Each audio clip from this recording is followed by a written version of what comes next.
watching movies on your ones? Yeah, bro. That's the new thing. So it's not new for me, bro. When I was a teenager, there was this promotion where every cinema in the country, I can't even see your face, bro. Yeah. But every cinema in the country was basically doing a promo where it's like £1 any film. This was like when I was like 15 or something, maybe even younger than that. Yeah. And I really wanted to go. Yo, how old are you now, by the way? I'm like 41. Oh shit! Yeah, it's calm. Yeah. So I was like, I don't want to go to the cinema, but none of my friends wanted to go. None of my cousins wanted to go. None of my friends wanted to go. There's nothing that they wanted to watch in it. Fair. And I was like, fuck it, I'll go on my own in it. It's not. I don't think it's illegal. Yeah. So I went, paid £1 and watched like. But when you hear people go on their own, you never hear that shit. No, because I do this job for a living. Okay, yeah. So, but you weren't doing it when you were 15 and that. That was but then I was like, I want to go in it. Yeah. And I was like, I don't think it's illegal to go on your ones, innit? No, of course not. So I went, and I was like, it's alright then.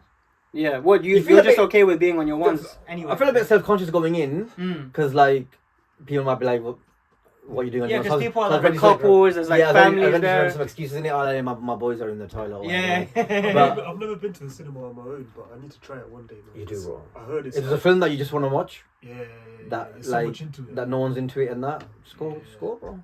Even like going cafes on your own though, like I started doing that because it's like I don't have any outside noise. I can do my work properly and that, and I feel like everyone has an excuse now with the laptops and that. And it's good to get but no one was going for like a meal on their ones. But I would assume that because you go in the cinemas on your ones, you're down to do that too. 100%. Yeah. So thing is, because I do this job. Yeah. A lot of it you're on your own. Yeah. So you're traveling a lot of places by yourself. So you gotta get used to that. You feel you're in the hotel just eating on your own. Yeah. Fair. You just go to a restaurant, innit? Yeah. I've done plenty of like hotel room takeaways as well. Yeah. But if I'm only eating a bit earlier, then I just go to like a Nando's or something, or whatever's local. Yeah, and are you like a social guy? So like when you're in those settings, do you like chat to people, or do you like keep yourself to yourself? No, lad, do not chat to me. You don't really? Don't chat to me. You're not a social guy like that. You know what it is? I used to be very sociable when I was younger. Okay. How old are you guys? I'm 27 now. 27. I'm 27 too. Yeah. So when I was like your guys and even younger, basically before stand up really, because I started stand up at 27. Okay, fine. So before that, basically, I was a social butterfly.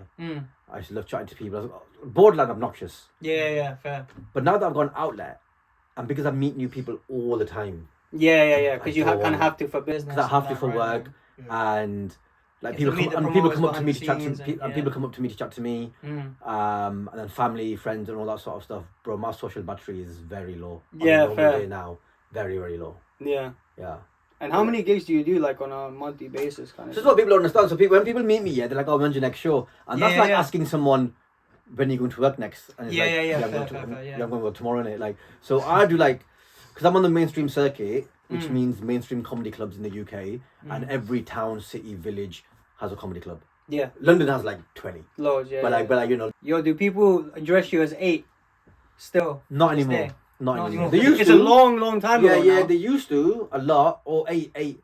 But now, like, kind of, because I've started doing my own social media a little bit now. Yeah, people kind of see your personality. People kind of now know what my name is. yeah. No, because obviously, like, you're pretty witty and switched on, like, as a character. That, but then 8's, like, completely different, like, some stupid retard, basically, innit? It's so funny, because the first time... Do people expect you to kind of be a retard in person? They used to. I remember the first time when the show first came out, season 1. Yeah. As Cat in the Bag and all that stuff, yeah? Yeah.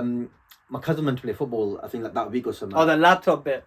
Yeah, so all that stuff, yeah. So my cousin went to play football that week, and one of his boys was like, "Listen, your cousin's isn't that new show, ain't it? Man Like Mobeen." And my cousin's like obviously very proud. He's like, yeah.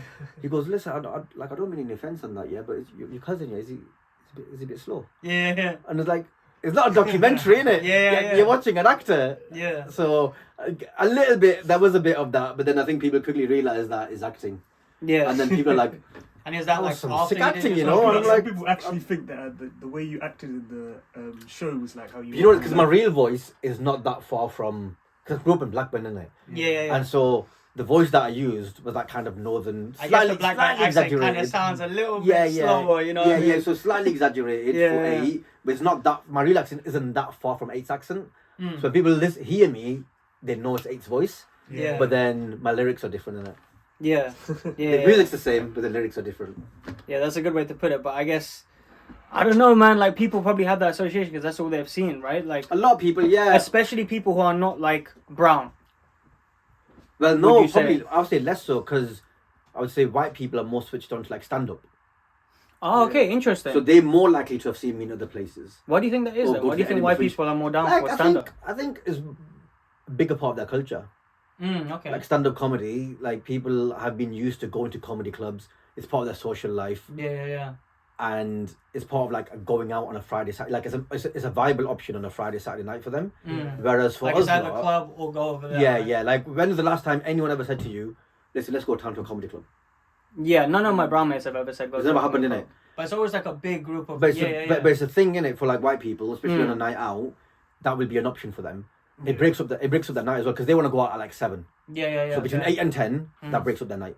Yeah. And then from 10, half 10, whatever, whenever the comedy finishes, they'll go either to go home or they'll go on to the next thing.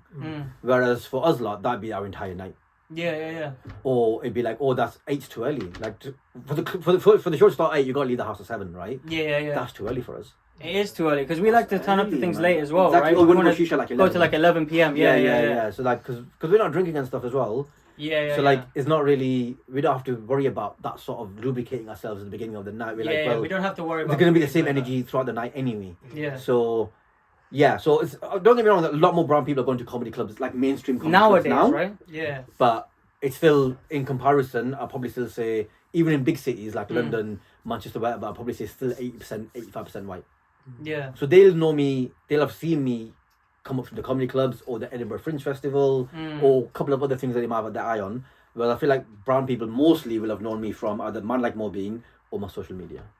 Yeah. But then there are like tours now catered for our community, like Human Appeal do a tour every single year, like, but it's more family friendly. So it's not like so my friend actually said to me that he saw you and you were like one of the best acts there. Basically, so obviously he's gassing you up in it. Man like Niket, shout out to you. But yeah, no, he was saying that you were probably one of the best, and that was in the Desi scene. So a lot of people in the Desi scene who go to those kind of events and hang around those kind of people, they're the ones who know you. Yeah. Then like my other friends, they kind of seen you on Man Like Mobeen a little bit here and there from like clips. Like that cat one. Yeah, exactly. Right, exactly. and then after that, it's but like, a lot of people saw that show though, so that's pretty cool. And like, you know, that show probably put me into a lot of people's consciousness. That probably catapulted you to where you could be on the mainstream. If I didn't have that, I would have had to work a lot harder. So how do you get on the show? To stand up. Bro, I don't know. Like, me and Gus just got in touch. Were you just his boy? Or? Not like growing up or anything like that. We just got in touch with each other. Actually, he reached out to me in 2015. So I've been doing stand-up probably a little bit before that. Okay, fine. And then he just started dabbling into it, in that Pakisaurus video, stuff like that. I started dabbling in. And then at the same time, we both got commissioned a BBC iPlayer show. It's like a little 5-minute comedy sketch thing from BBC iPlayer for Ramadan back in 2015. Yes. And so we both got it separately. And then he reached out to me, then we said hi and stuff. And then I made mine, he made his. They did what they did, right? And then I think I had a comedy show in London. He was in London, so he came to see me. And then we just quickly realised that we just gelled and we had good chemistry because similar background. Like working class, Pakistani. And you can really relate to him, I guess. Yeah, and all that sort of stuff. Whereas in the comedy scene, there's not really a lot of us. Yeah. Even the Asians you get, they're kind of like from down south or slightly more middle class upbringing. Whereas we were like scumbags in it from like little towns. Little towns. Almost like when you meet a cousin. It was like that. I was like, I felt like, and I think you said the same, that we felt like we just known each other. We had that second hand and all that sort of stuff. So it's like that cousin that you want to hang around with in the family's function, but like you're kind of we just got staying away from everyone else. We got on like a house on fire. Yeah. And so then instantly we were like, all right, well, if you ever have any projects, we'll just keep an eye out for each other, innit? Yeah. So I had some, I put him in it. He had some, he put me in it. And then Man Like Mobeen came about. He fought for me to be in it. And then that's the one that ended up banging. Because we had a few other things that we put each other in that didn't bang. That didn't go on to something. How do you quantify in your head what bangs and what doesn't bang? Or if it gets made into a series, isn't it? Fair. So how many seasons did you do again? 3. I think there's been 4 seasons. I did 3 of them. Okay, fine. Before I got shot in the head. Yeah. Of course. If you think that's a spoiler, you should have seen it by now. It's been out for years. So, because I had a Channel 4 pilot to make a comedy show called Bounty. I don't know if you've seen it on YouTube. I haven't seen that one. 1 million views. Well, now I'm going to have to watch that. You have to watch it. Give it 1 million and 1 views. And that was really good, man. It was like kind of flipped a bit because I was kind of the smart guy. He went to London for work and then came back up north, back to his hometown. And Guz's character was the one that stayed and kind of was a painter decorator, kind of like a normal guy. And then so he was kind of like. So you like flipped the persona a little bit. Like his character wasn't as stupid. And was that conscious? No, because you were like, I don't want everyone to think I I'm wanted him to give him a fun, because playing those characters is always the fun one, isn't it? Yeah. So I wanted to give him the fun character, but I played like fair. the straight guy, like the sort of the normal one who's kind of trying to get stuff done, and he's like the funny side character that's like messing things up, and those characters are always the fun ones to play. And he was brilliant in it. If you watch it, like he had a lot of fun with it. And he had 1 million views, bro, on YouTube, and then Channel 4 just decided they didn't want to make a series of it, and then here's what it is. Because that would have been a second thing that would have banged. And I think if we got that series, that would have banged hard. Yeah. But then you would have just been like an actor mainly, right? Yeah. Yeah, because while I was on the way here, I watched that Wicked thing, innit? And you were speaking the stand-up, the okay. 2023 Yeah, one. yeah. Right? And obviously you've been doing that for a long ass time, right? You're getting in people's eye lines, but you're talking a lot about Islamophobia, right? At the beginning. So when you were getting into stand-up, did you have a lot of people kind of showing you that? Or was it like not personal? It was kind of just like a observation. Yeah. It's what you observe in society. And you know, me being a British Muslim Pakistani, I've seen what people say about us and what we've been through over the last 20-25 years, and so just observations on that really, and commentary on that within the circuit itself. Like, I'm not going to say there's no glass ceiling. There obviously is, but really, stand up especially is very meritocratic. If you're good, you'll get work. Because if you're in the room making people laugh, that's undeniable. You can argue you get the feedback, innit? You can argue whether or not someone's a good actor or not a good actor, or is going to sell a film or not going to sell a film, because those things are difficult to judge. But being in a room making people laugh live, you can't. Your ears are not gonna. Your ears are not lying to you. Your eyes are not lying to you, innit? So, if you're good, you will get work. How far you go is a bit of luck. What's debatable? Yeah, that's a bit where it's a little bit down to luck, a little bit down to how hard you work, a little bit down to people's taste as well, because you might be a brilliant stand-up comedian, but you could be a bit highbrow, and that's not for everyone. Whereas if you're kind of doing more observational comedy about what it's like to live your day-to-day life, what it was like growing up. Because yours is more personal to you, right? Yeah, whereas you speak about your family now and shit, right? A little bit. I've started expanding it a little bit more. I used to be a little bit more like talking about society and racism and stuff like that, and I feel like how much longer can I talk about that stuff? Yeah, you know what I mean? You can't be a social justice warrior for that long. Exactly, and it's not getting solved in it. Like that's gonna be gonna be there forever. Yeah, so but the fact that obviously you're here makes a difference, right? Now there's more British. So now I want to do a bit more personal stuff, like a bit more about where I'm at right now. And so when I started at 27 and where I'm at right now at 41, so I'm a different person, innit? So obviously the comedy's going to evolve a little bit, the subject matter's going to evolve a little bit. And right now, you know, I got married a couple of years ago, bought a house. So I'm in a very different big part milestones, of my life. Innit? Congrats. Thank you, bro. I'm in a very different part of my life than I was when I first started, when I was doing it part-time, living in London, living in a house share. What made you take a step into comedy? Like, what was it that? Basically, but what it was, just funny, innit? Yeah. And I thought to myself, I can't not share this with the world, innit? No, I'm not from here, innit? Man, that's it. I'm not from London, innit? And I just thought to myself, it's a lonely place. If you're not from here, you don't have relatives here. I have no one here apart from friends. And it's not like in a sitcom where everyone lives with each other, innit? Like, your friends are all over London. It takes 45 minutes, 50 minutes to get anywhere. Like, it's a trek, innit? And I just thought, I just need something to do in the evening. I'm bored, man. I had a day job in the city.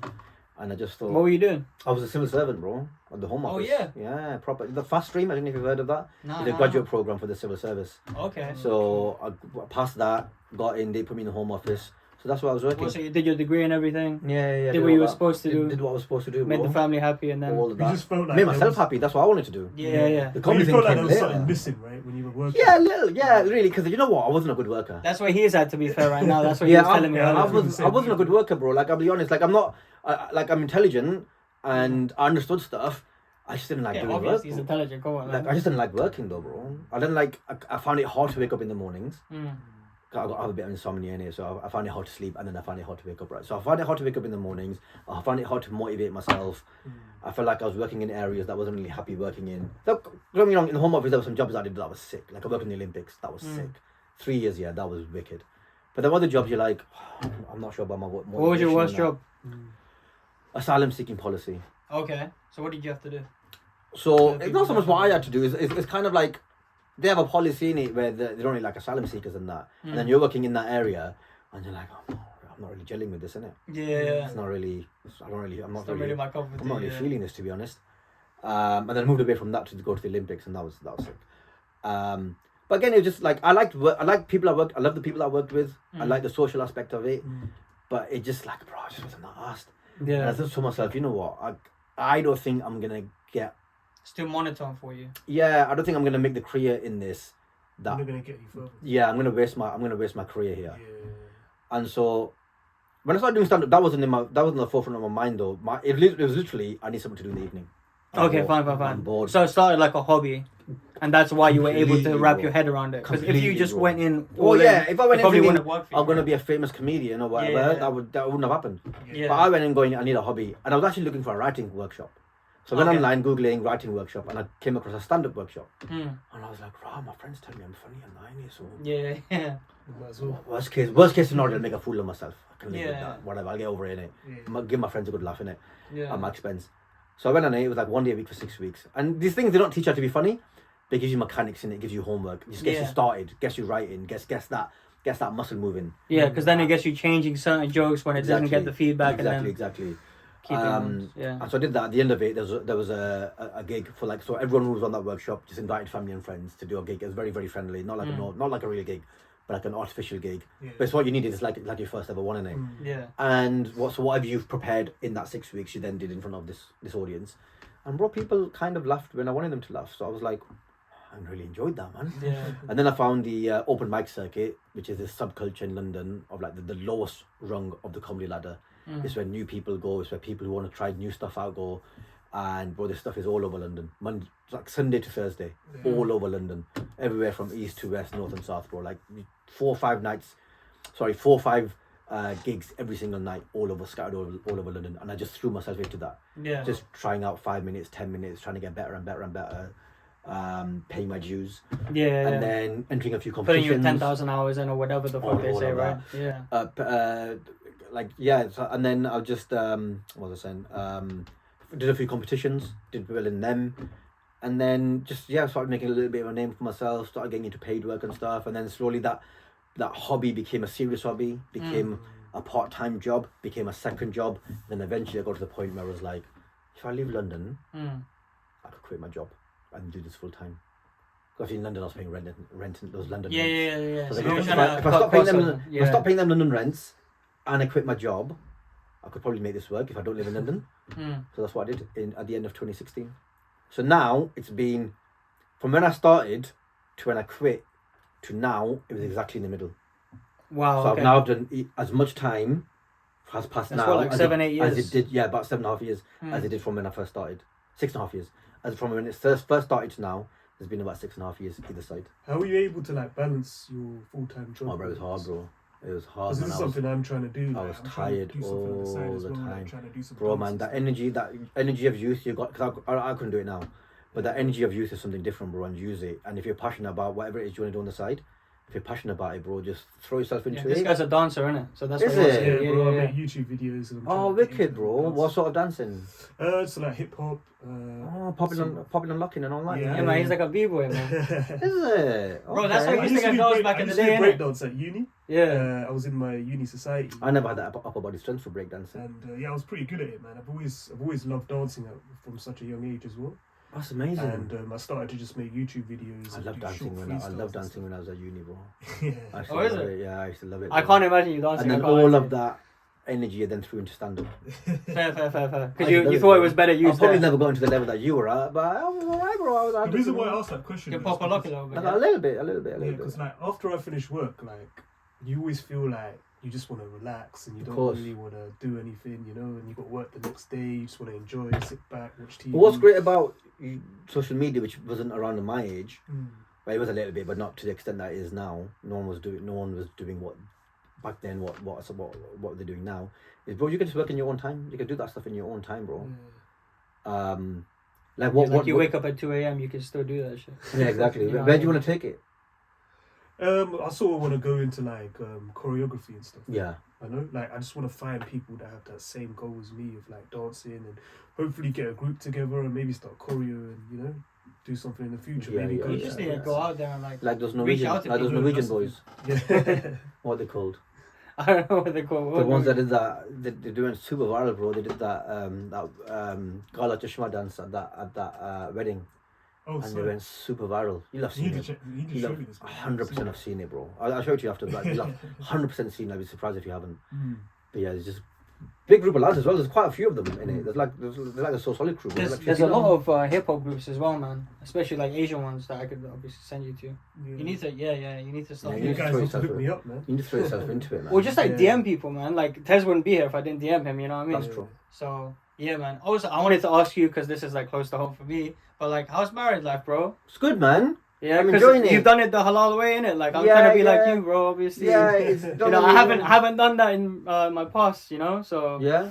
Don't get me wrong. There's challenges. Harder to do it that way. There's challenges that come with being married because especially if you're used to your own life and your own space, and you got to learn to compromise, and you got to realize that I've got to think about a different person. Every aspect of your life you've got to think about for two people, not for one person. And that becomes a challenge. And if you want to keep her happy, and keeping her happy will keep you happy. And you know, it's like a circle in it. If you're happy, she's happy. If she's happy, you're happy. It's that circle in it. And sometimes that's difficult because what they want is not what you want, and what you want is not necessarily always what they want.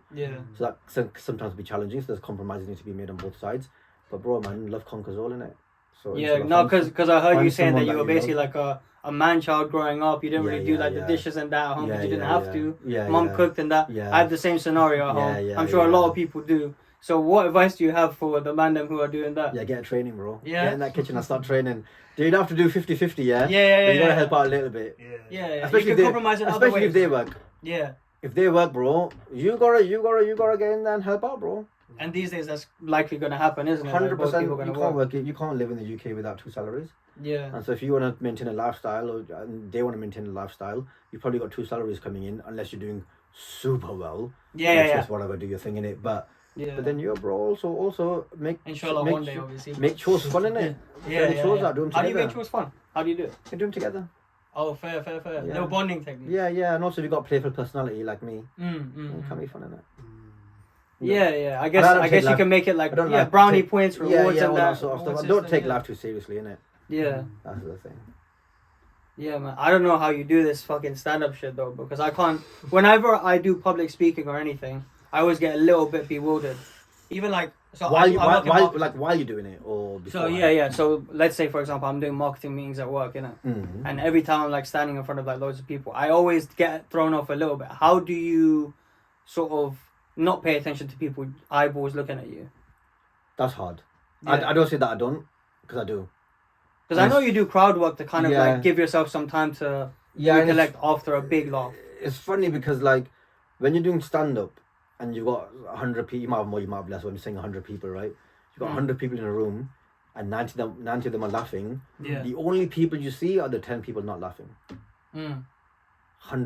It'll be the same when you're doing meetings, right? The people you focus on are the people who look bored.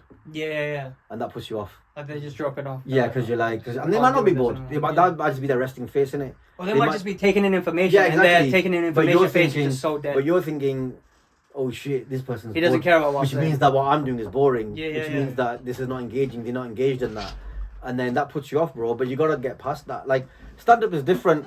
Stand-up is different because your feedback is immediate. Yeah. So if you're not doing well, you know straight away it's not working. And if they are laughing, you know straight away you are doing well. Whereas meetings and presentations are slightly different. Because you're not supposed to get that immediate feedback. You get that at the end. But you do have to kind of ignore the people. A little bit. You get a little, a few like nods and stuff, and like people looking interested. But some people just have a resting boring face. They just have a resting I definitely have that. For sure. People just look a little bit gormless, but they might be enjoying it. At the end of it, they might be like, "Oh, that was great, bro. Thank you so much." But you can't tell by their face, bro. I've been on stage before where people look mad when you're like they look angry. Yeah. Well, you kind of tell those kind of jokes. Not like a screw face, but generally like they're watching a show like this. Yeah. And then at the end of it, they'll be like, "I love that." Yeah. And you're like, "Huh?" Because you're expecting them to come up to you and be like, "Why the fuck did you talk about this or that?" But it's just their resting face, bro. They don't know what they look like. Yeah. What do people actually get angry about after the shows? Bro, it's rare. In terms of feedback. It's rare. It's rare, but it's happened though, right? It's rare. It must have happened. Like, bro, like, you know what? Brexit and then the pandemic has given people a lot more confidence than they used to have to like air their own opinion. It used to be that back in the day, someone could say something and you'd be like, I'm not into that. Yeah, fair. And that's it. That's fine. But now, because we're so used to leaving comments or adding stuff on social media or whatever, people feel like they want to tell you their opinion about what you've done. And you're like, I don't care. Yeah. Like, you don't need to do that. I'm not going to change. If you don't enjoy something that I've done, I promise you I'm not going to change. Yeah, and you have so many other options. Because there's so many other... Exactly. Exactly. This is what I also don't understand the people who leave negative comments under YouTube videos or stuff like that. I'm like, because, bro, you got a million things to watch. Yeah. Why are you obsessed with stuff you don't like? Like, allow it. And it's not there's tons of stuff people do low key. They want that. There's tons of stuff I don't like, but I will honestly, probably 1 in a million videos that I would watch that I would ever leave a negative comment for, and that would be because you won't stay on it for long enough to get yourself. If it was monstrously offensive, then maybe I might, to the point where it was like too racist or whatever, right? Then I possibly might say something. But bro, other than that, bro, I'm like 99.99% of the time, I'm like, alright, that ain't for me. Yeah. Watch somewhere else. Why do you think people can't do that though? I don't know, bro. I've no idea. Because it's very prevalent in our society. I think maybe because I have an outlet for my voice. Yeah. That I don't feel the need to do that, or I don't feel like I need to do that because I'm like, well, I get my opinion off in it. I get my opinion off on stage. I have my social media platform. Or like anything that's really bubbling in your head, like the Palestine, Israel. I can say it in it with a platform and that, and so maybe because people don't have that, this is a way of doing it. Because their own social media platform might not have that following. If they comment on someone that has a page or whatever that has got a lot of followers, a comment left on there might get a lot more eyeballs on it than whatever they're doing on their own social media. They're trying to up their status in a way as well. They might not even be doing it for that. They just want that attention though. It might not be necessarily to get followed. It might be just to get attention at that one point. Because everyone loves a bit of attention, innit? I wouldn't be doing this if I didn't like attention. Yeah, to a certain extent, all comedians kind of really do want that. Like, you started a stand-up comedy, right? Yeah, I started stand-up comedy and it was very, very brutal. Yeah? Yeah. Where did you do it? I've done in many open mics. Oh yeah. That's telling them about like, the open mics. It's different when you come from a French background because it's like too deep. Everything is different. The humor's different. The language, the language is different. The humor is different. Yeah, exactly. So like French people are really sarcastic as well. So it's like that kind of humor is. So like it's more. Like I thought that stand-up comedians get heckled way more nowadays than they did before. Is that true? We still don't get heckled because people aren't really brave enough in person. People are not that brave. Yeah. So it would take a lot to get heckled.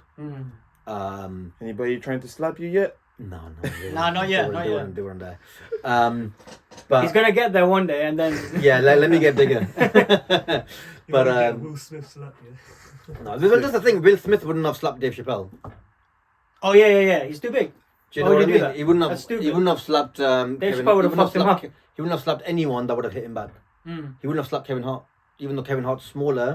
What do you think about Chris Rock not retaliating? There's one person that did a bad thing, but like 1,000. What about those 1,000? Can we think about those ones? The knock-on effect.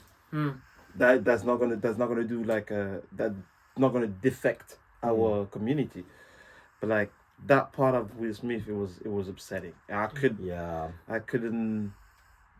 You should have done it, man. Yeah, but Chris Rock kind of. I understand why Chris Rock didn't react.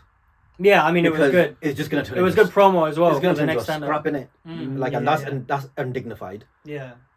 And also, like, he showed himself to be a consummate professional. Yeah. In that moment.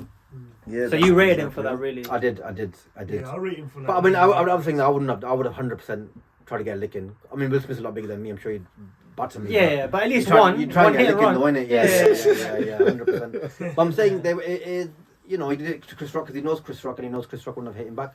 He wouldn't have done it if it's Dave Chappelle or Kevin Hart or a white comedian. 100% he wouldn't have. You 100% sure this is because he know that it would not hit back, or maybe because there's so many views right now to think, is it a joke? Is it something that they prepared? Is it something that is? I'm skeptical about everything nowadays. Because low key, I did think that it was staged. No. Do you think it's because of that, or just No, I don't know. I genuinely think they have a relationship. Chris Rock and Will Smith have known each other for years and years. And so he knows Chris Rock's capacity. But you also know Chris Rock was joking, but I don't know. Yeah, it was just G.I. Joe, innit? Like, it was... Like, it doesn't have to be a good joke or whatever, and afterwards you could speak to him about it. Yeah. Or you could have said to him, like, you know what he said afterwards? Shut the fuck up. Keep my wife's name out of your mouth. Afterwards, innit? You don't have to do it on stage. Or you could have just done that. Yeah. You could have just heckled him then. Yeah. And listen, I don't appreciate that. Shut the fuck up. Yeah. And you could have cut that out. Because there's always like a slight delay. But that wasn't live, no? It was live, but there's always like a 5-second delay though. There's always a 5-second delay. Those 5 seconds couldn't be cut. Because it was happened all too fast. Yeah. Whereas if he started shouting, you could move to something else. Whereas they didn't know he was gonna hit him. Yeah. Because he's walked up there, and everyone's like, "Ooh, this could be fun." Yeah. And then he smashed him, and you're like, "Fucking!" And by the time you're ready to do this, you're probably doing this. Is taking you 5 seconds. Going, what the fuck? Yeah, you probably just shit. But what's mad is that he was able to carry on afterwards.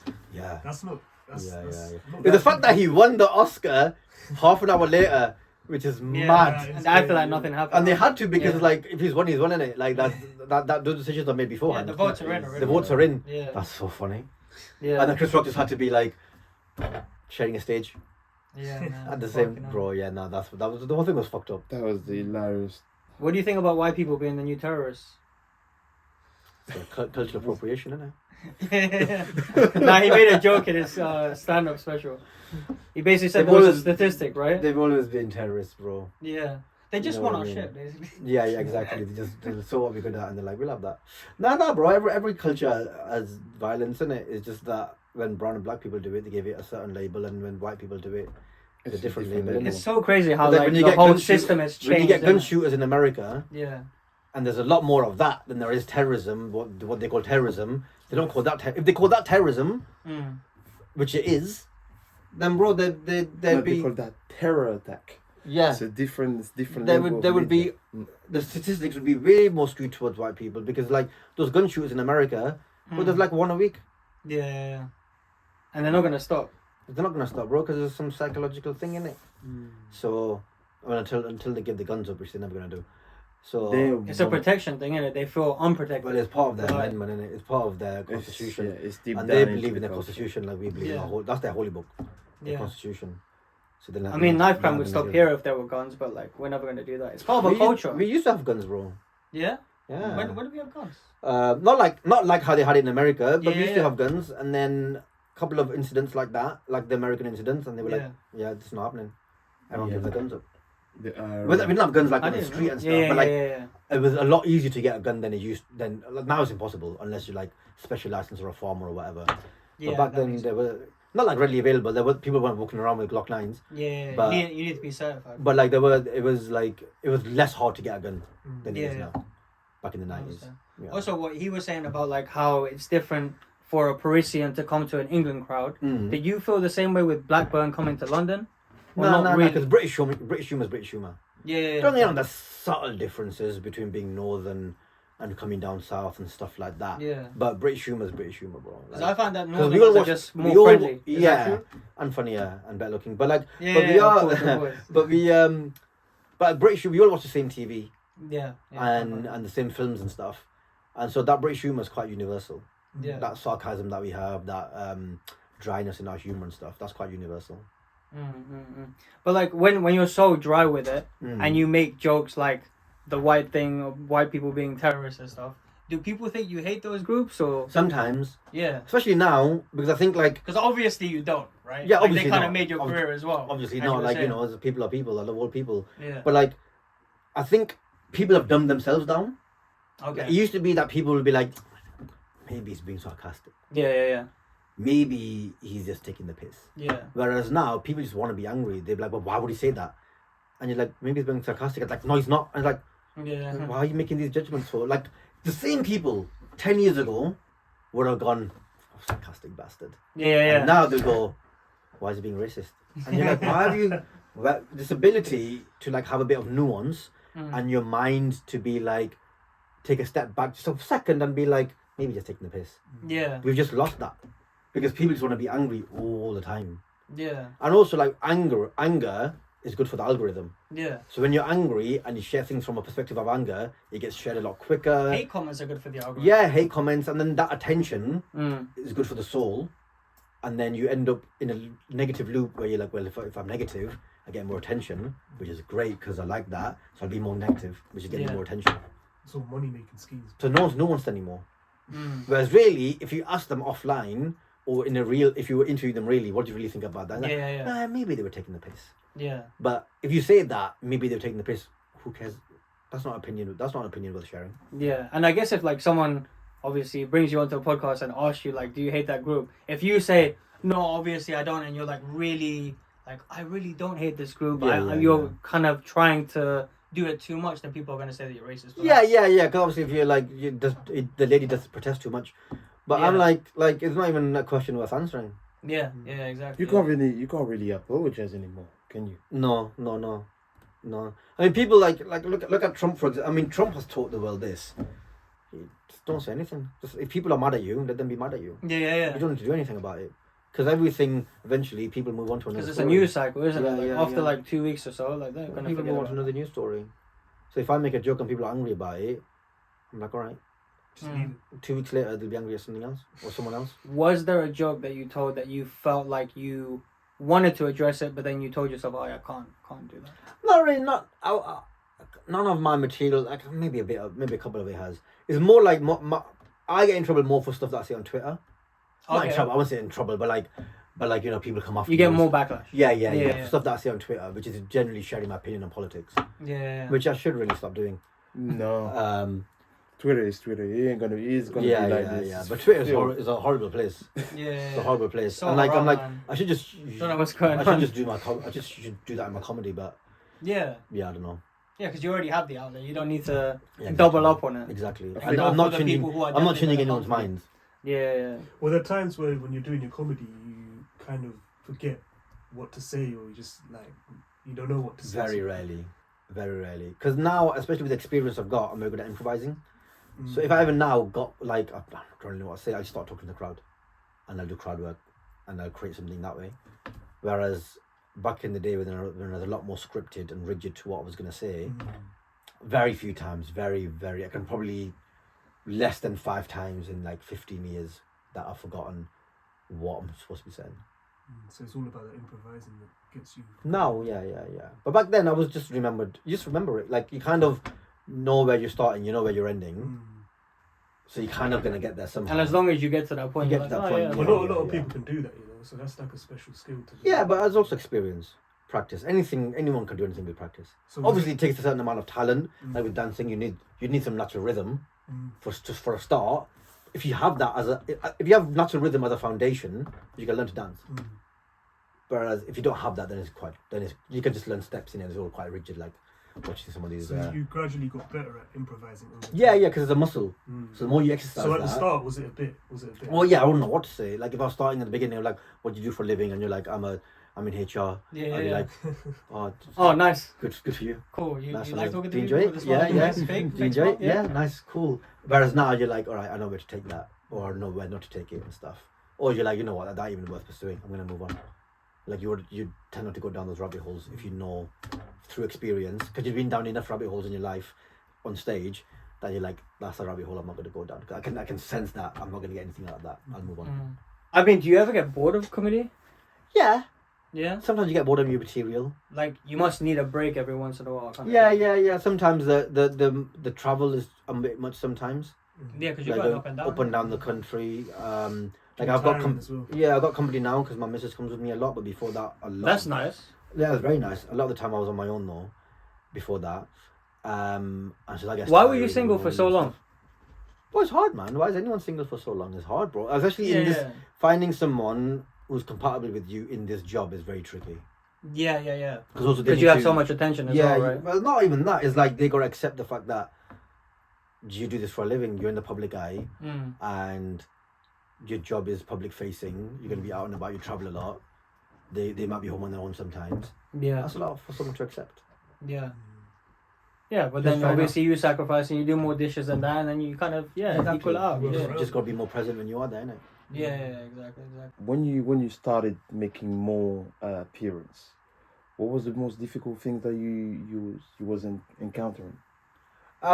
For me, it was honestly energy, because when I started doing stand up, I still had my full-time job, Yeah. So for me, a lot of it was being energetic on stage and keeping that performance fresh.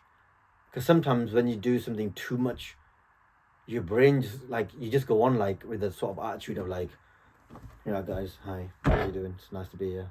Yeah. Whereas you got to keep that energy. You got to keep that energy fresh, and sometimes it's hard because sometimes you do it as a protection mechanism.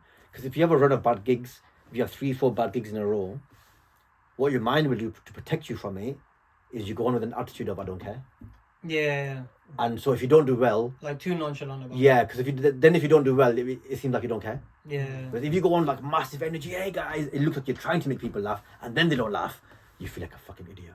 Yeah, so you'd rather be the nonchalant one. So you'd rather be the nonchalant one because then if they don't laugh, then it's like, well, this guy don't even care, or a cool bastard. You don't even care how he's going.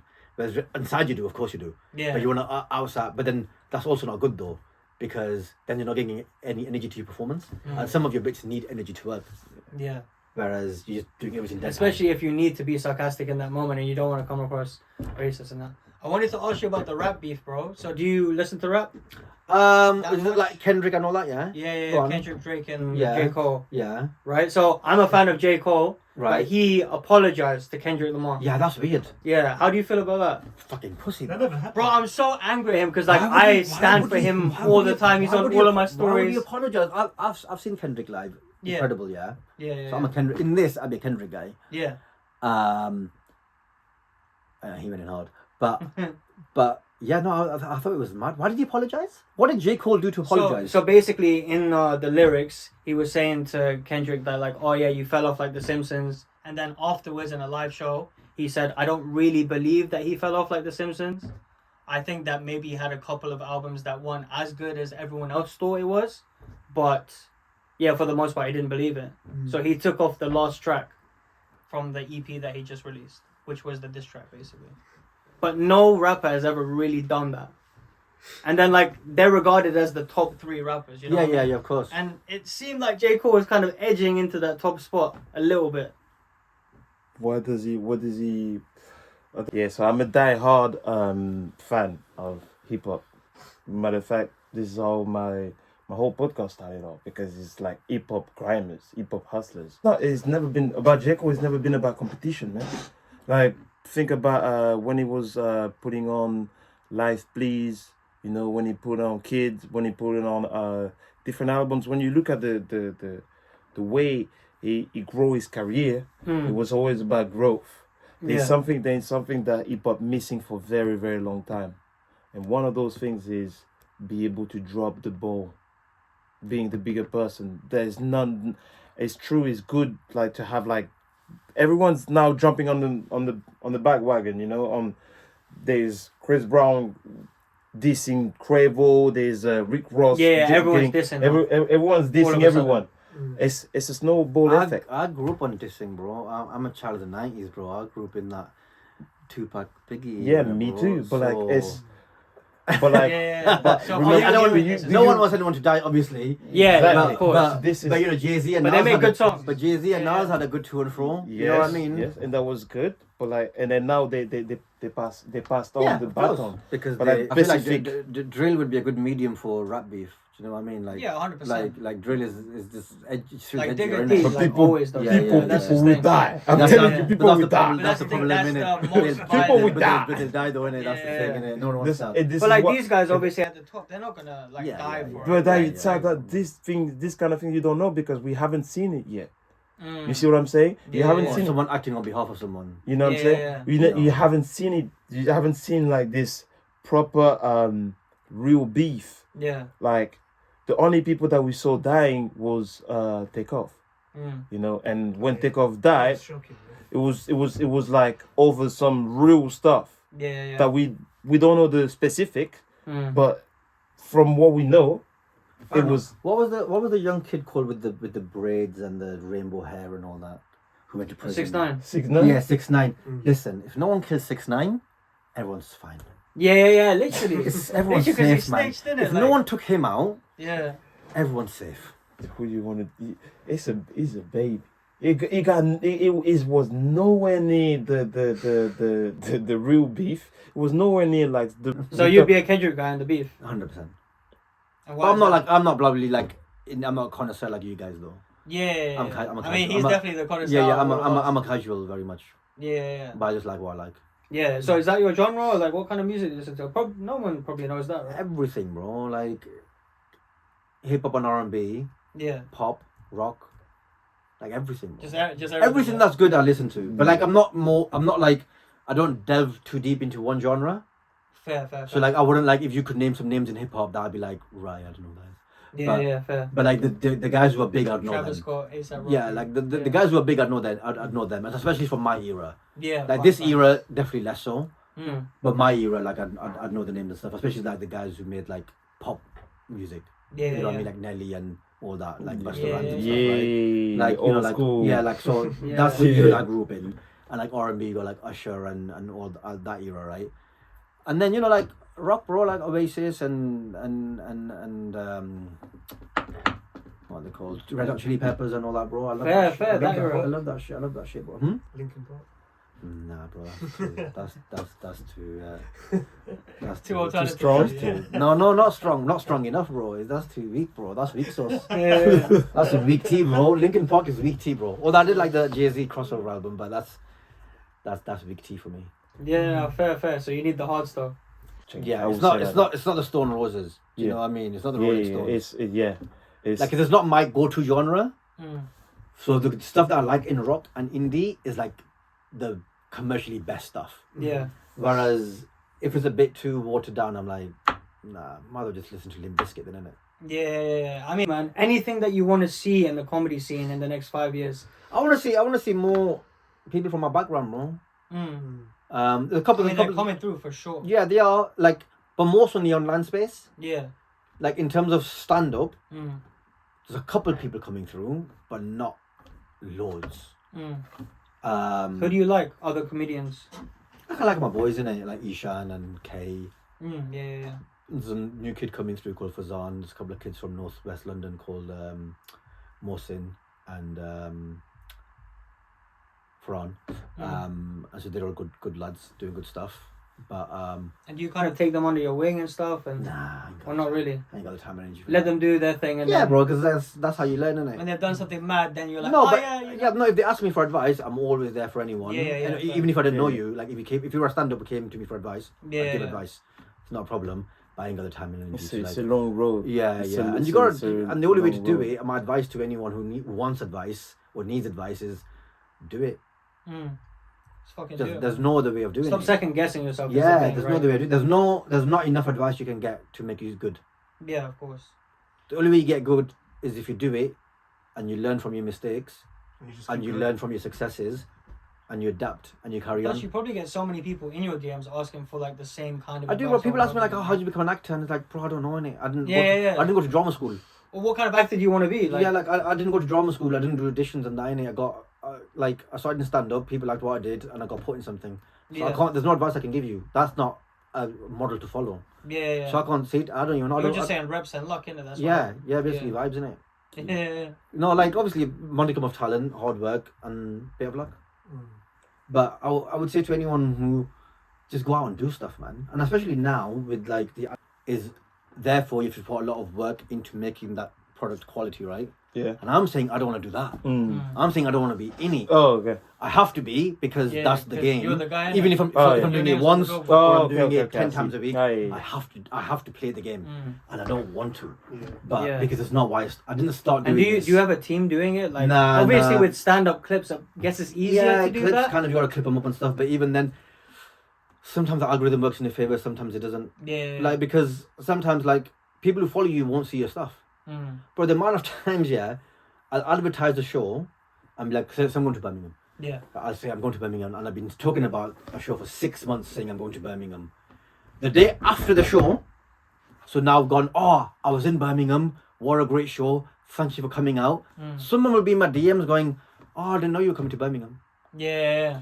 So I've been speaking about it for 6 months. Like, bro, where have you been these past 6 months? It's not advertised like that. It's just so difficult. It's so frustrating, bro. And like, this is someone who follows me. Yeah. And you didn't show them my post. Yeah, I mean, it's fucked, innit? They only show like what 5% of your audience nowadays. Yeah. And then if it pops up, and it might be the wrong 5%. It might be the 5% that enjoys your stuff, but it's never going to buy a ticket. Yeah. So it's frustrating, bro. Or never can. Or they're abroad. Or that they live in Dubai or they live in Australia, whatever. But they love your stuff, right? And they like religiously will watch everything you do. But in terms of like, which is also very valuable and great. But in terms of what you want to do, which is sell tickets to a live show, they don't have the means to do that because they're not around. Any solution maybe to fix that issue? Just I have to swallow my pride. Yeah. Honestly, that's what it is. I have to swallow my pride. And the thing is, I have to put the hours in to social media that I put into open mic. Okay. And I find that quite scary because I know how much effort I put into the open mic circuit to get good and to get to the place I am at. And I know how hard that was on me. Yeah, but you feel like you have to start over. But the difference, the idea of doing, you recognize. Yeah, obviously, I'm not starting from scratch. I understand that for sure. But in terms of the amount of work you put, and I think the key thing is I don't enjoy it. Yeah, that's the main one. You think that shows? Stand up, I enjoyed. Yeah. So like, however hard it was going, I enjoyed doing it, and I was like, so I enjoy the hustle, I enjoy the journey, I enjoy the ups and downs. Obviously, the downs at the time you're like, but you can't enjoy downs from social media, can you? Really? No, not How really. Are you gonna enjoy that? You can't because sometimes it's like it's a matter of luck. If TikTok kills your video, you're like, shit. Now to make another one. Now I can't post that again because the algorithm. And if you knows, spend like 2 hours on that video, because the algorithm knows the repost. Yeah. Whereas if you have a bad gig with jokes that didn't work, you can shrug it off and tell those same jokes again the next night, and it'll be a different audience, or you might have tweaked the jokes to make them better. You can't do that with a video. That video is dead. Yeah, man. So you're like, fuck social media. So I don't. Well, do you have a team? No. Who do your stuff? No, I do it all myself. All yourself? I'll do it all myself. But like, you know, because also I'm not making enough money in social media. I'm making like zero. Yeah. So I'm not making enough money in social media to justify employing a team. Yeah, I get you. Like at the point that I make some money from social media, I'll reinvest it.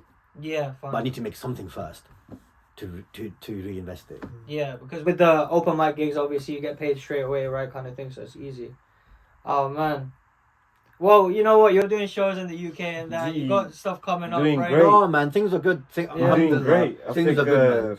I think like I'm just talking. Move back to Blackburn. You're not doing the London Red. No, you're venting a little bit. It's good. It's good. Yeah, you got it in it, and it's also like just being a bit bitter in it about like I wish I'd come 5 years earlier. I wish I started 5 years earlier, so I could have made it to a point where social media was less important. But it's good because there's so many people who speak like that who don't do anything. Yeah. So at least you're out there doing it, and for the people who are listening who kind of feel hurt by this, do something, innit? Oh yeah, no, there's people who if you like, I got no sympathy for people because I'm in the exact same position. Yeah. Of ideas, but not doing it. Yeah. Just go out and do it, bro. Yeah. You just gotta get over it. You gotta get. Which is why that's your first point of advice. You gotta get over yourself. Just what I said. I gotta swallow my pride. You gotta like as much as I hate doing it, I know the game's changed. I can't now go back and change the game back to what it was. That's gone. That world is gone.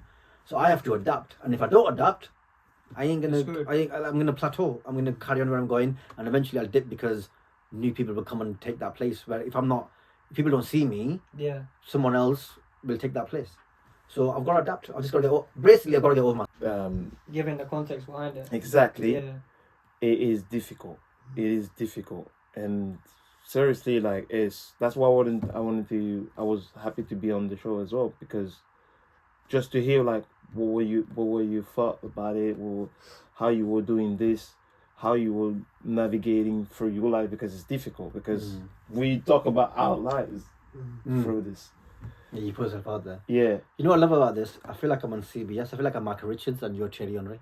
I love it, bro. I just felt like I feel like a bit of va voom there for a second, bro. I appreciate it, man. Thank you. I feel gas, bro. Bro, anything that you want to let the people know that you're doing there? I'm on tour later this year. A show called After 8. Fair enough. Starts at 7:30. And yes, so tickets are available from tezilyas.com. About a third of them have gone, but I'm all over the country, everywhere from Glasgow to Brighton and everywhere in between. In London, I got a big show at Hackney Empire in November. I can't remember the dates off the top of my head, but from September to the end of November, across the country, tezilyas.com. Come check it out. Cool. Say no more, man. Thank you for coming on, obviously. Yeah. I think everyone's gassed to see you. Come to the next episode, man. Don't be a hater. Follow this podcast. Thank you.